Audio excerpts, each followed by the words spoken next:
be in microeconomics. Put that on the video. Hi, I'm Bryce Steinberg, and I'm an assistant professor in the economics department and at Watson. I'm a development economist, and I study primarily how households invest in human capital, which is health and education, and how government programs and market forces can affect those choices of investment.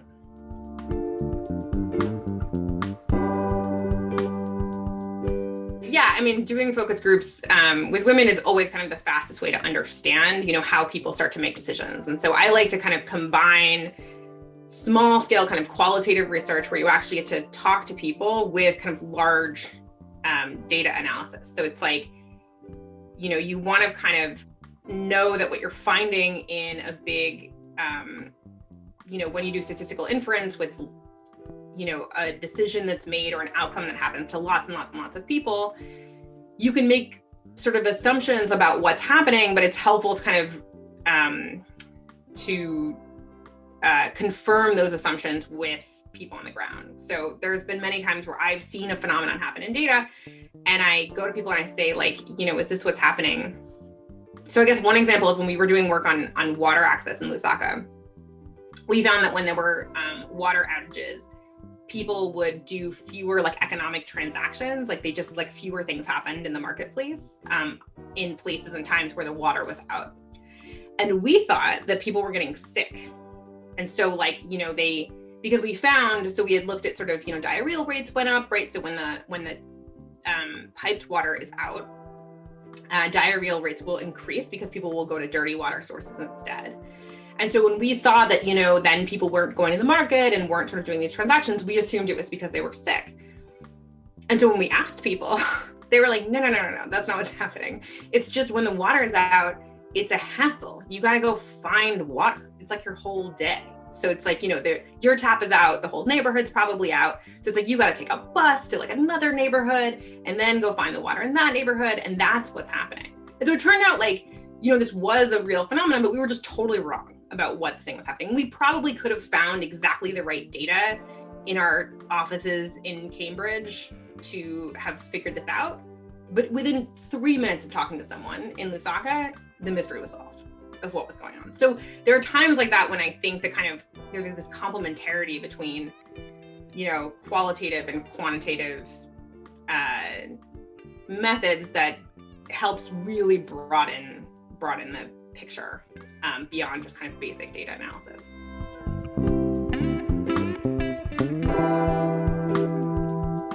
Economics historically, I think, has taken the tools of a lot of other fields and used them pretty well, I think, typically. So in development economics, randomized control trials were broadly, I think, that was done by in the biomedical sciences for medicines and things like that.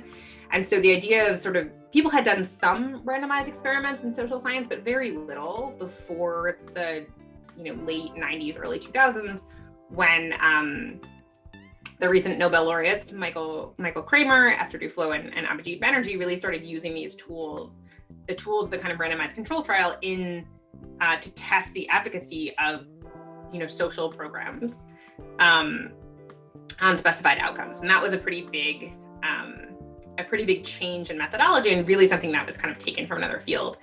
More recently, I think, as data and computing power have gotten both kind of exploded, the tools of computer science and machine learning. Actually, I have a paper recently where we use a very, very rudimentary machine learning tactic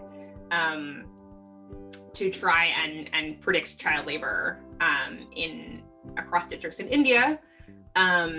And there's many people, people at Brown, Dan Gorkagren uses machine learning tactics with really big data sets to try and predict social science outcomes. So I think economics is usually, it's kind of a field that's very opportunistic. We like to steal whatever methods, would be useful for our research. And right now, I think a lot of those methods are coming from computer science.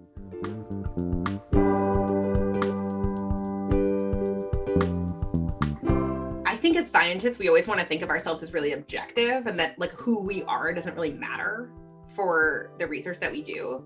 But of course, it completely matters, right? And so, being from a place helps you understand that place, being able to speak the language, looking a certain way, and certainly gender is a huge part of this. In certain spaces in South Asia, it's actually really hard for me because as a woman to command the same kind of respect as a man would. So you can sort of be in a room with men, but it's not quite the same.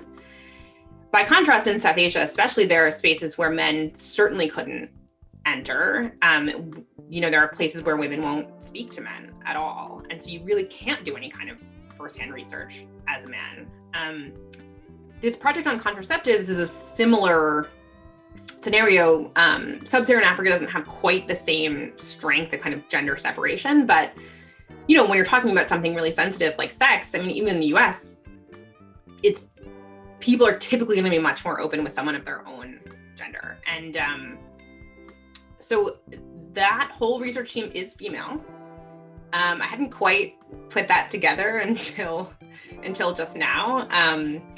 But even we, all of us, the main economists on that research project are all, we're not all white women, but we're all non-Zambian women. And so, we're still, even though there's certain things we can say in that room and we can ask and people will be more forthright with us, you're still aware of the fact that you're a foreigner and they see you as a foreigner, and the way that they answer your questions can be colored by the fact that you're a foreigner. And so there's certain times where it's efficient for us to go in and ask questions directly. And there's a lot of times where it's much more efficient for us to hire Zambian women to go and ask the questions. And specifically with the contraceptive project, we always hire women. And we typically hire women of a certain age because there's also an issue of, you don't always want to be honest with someone who you see as kind of like an auntie figure or someone who might be like your mom's friend, who might judge you for what you do. You want someone who's kind of your own age, who maybe has your own social class. It's very, the more sensitive the questions are, the more this kind of identity of who is asking them really matters.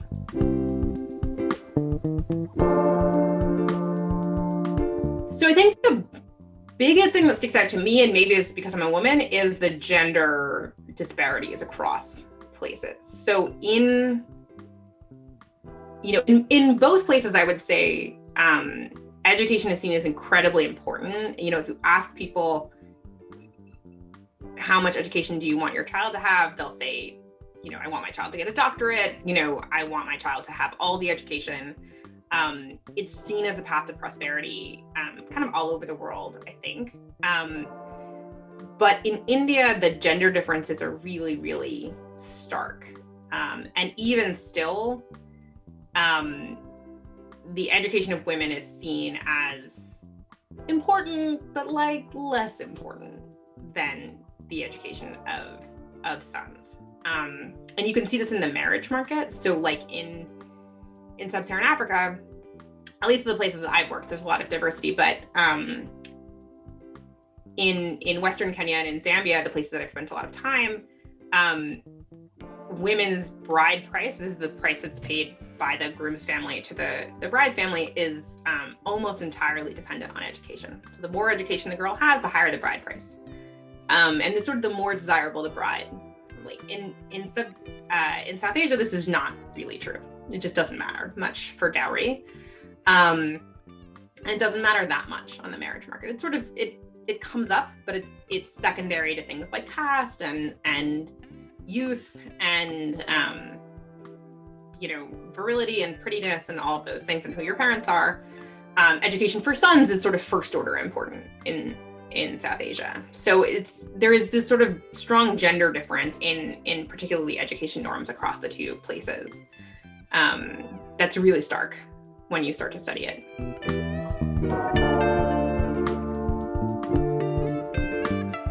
Being any kind of minority in a field in which you're not the kind of in the majority.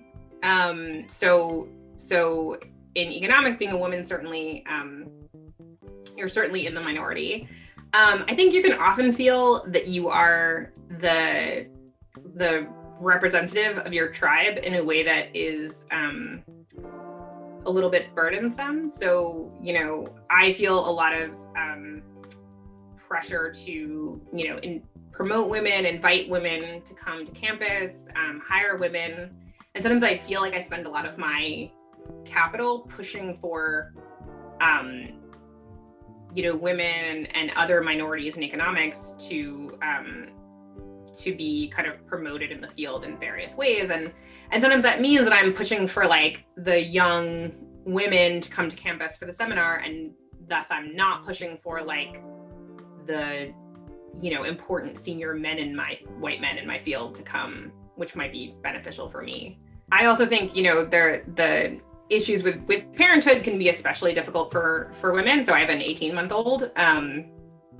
And, at Brown, we have gender neutral parental leave, which is great for a lot of reasons. I think it's good to sort of encourage men to take leave. But, the process of birth is not an inherently sort of gender neutral event.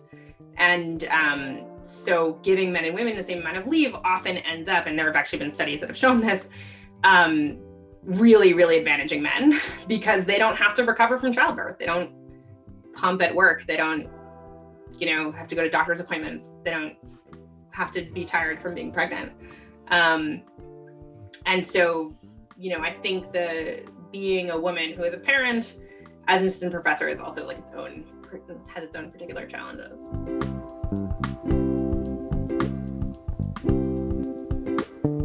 I really, really like advising and mentoring female grad students and undergrads who want to go into academia. I didn't totally anticipate that would be such a big part of my job, but I think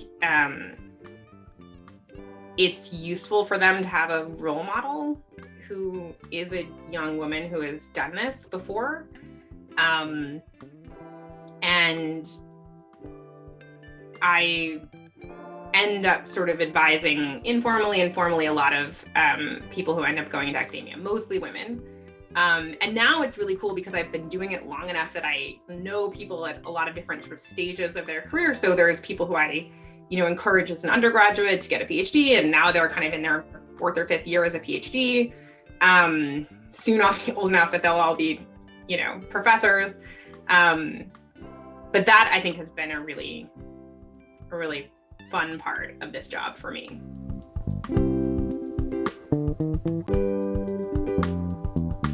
I think there is a certain kind of camaraderie amongst the women in our field, and particularly women. I've had really, really close relationships with women who are now senior faculty, typically, who have been really great mentors to me. And I've had really great male mentors too, but I think there's kind of a different level of understanding with women in the field. So I think the kind of camaraderie between women and the willingness of women to mentor me and help me rise up through the ranks has sort of encouraged me to do that for women as well. And so I don't know if that was surprising, but it's certainly been really rewarding.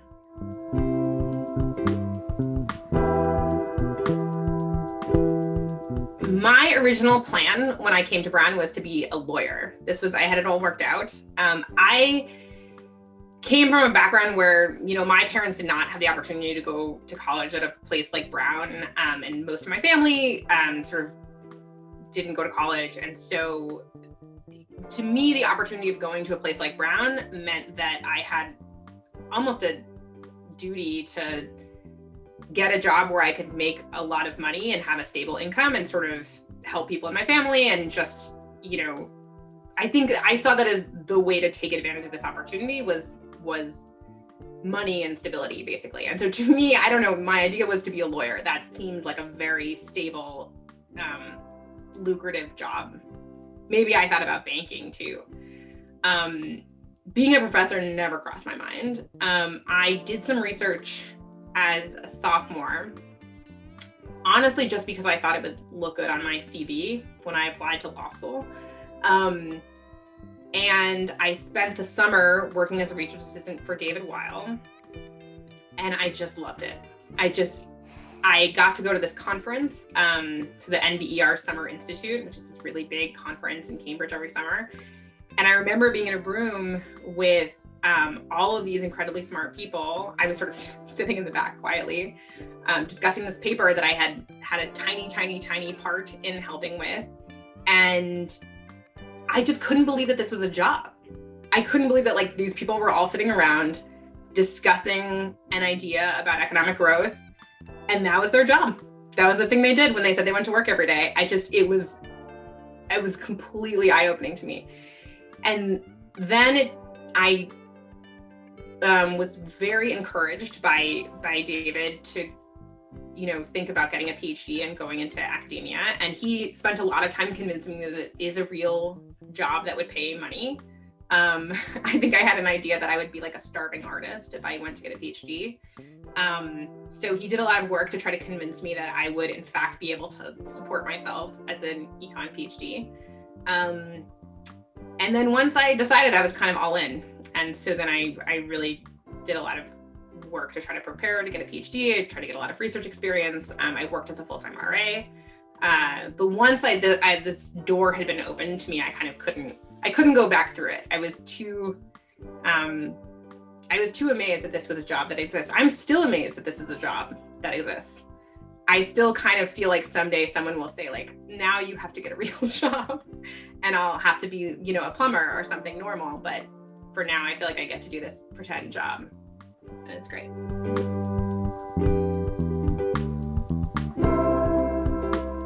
So actually my first job out of college, I worked for Emily Oster, who is now a professor in the econ department. At the time, she was an assistant professor at the University of Chicago, and she was looking for a full-time research assistant.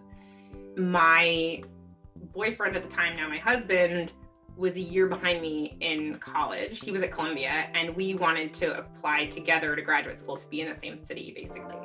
And so I was really like almost resentful of the fact that I had to take another year. Because to me, I was 22 and I thought 5 years of graduate school or 6 years of graduate school, as it turned out, seemed so long. I just wanted to get on with it already, I guess. I was very impatient to start graduate school. In retrospect, it was incredibly valuable for me to work as an RA for that year. And now I'm always encouraging undergraduates who are interested, especially in applied microeconomics, to do an RA job for a year, because A, you get a lot of skills doing it. You learn an enormous amount. I mean, I wrote a paper that's, still on a good paper on my CV during that year. Also you learn whether you like being an economist or not. I mean, it's really hard as a student to figure out whether you would like this job, because you like class and you like doing problem sets. And the first 2 years of graduate school are kind of just class and problem sets. And so I've known people who really liked class and problem sets, and they went to graduate school and they really liked class and problem sets. And then they went to the research part and they were like, I hate this. This is terrible.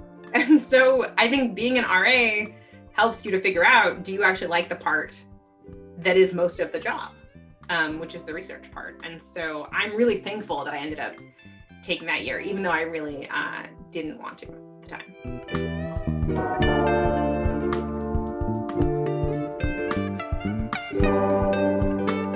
So without a PhD, you can do, there's a ton of jobs that you can do. You certainly don't need a PhD to work in development economics. So if you're interested in research, there's a lot of research assistant jobs. And in development economics in particular, there's a lot of field jobs. So there's a lot of, these big studies that are going on that need people on the ground who have some understanding of the kind of design of the study, and also can help with the kind of logistics and sort of be a liaison between the team on the field and the team, the research team, who are often not on the ground for the whole duration of the study. So there's places like JPAL, IPA, and even like the World Bank has a lot of RA type jobs. So if you're interested in research, there's a lot of research assistant type jobs. There are also policy type jobs. So again, places like the World Bank or the IMF or things like that will have policy specific jobs. And there's also like a lot of people work for NGOs and things like that.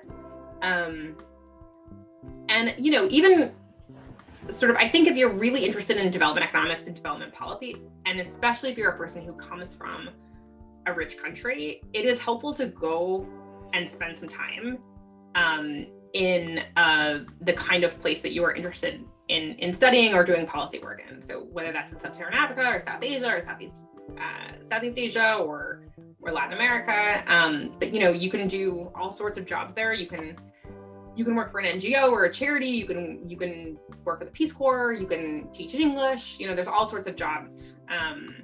My advisor worked as an English teacher in Western Kenya before he got his PhD, and he ended up doing research there to this day. So, you know, I think getting to know a place, if you want to be a researcher, it can also be a really, really helpful job to get.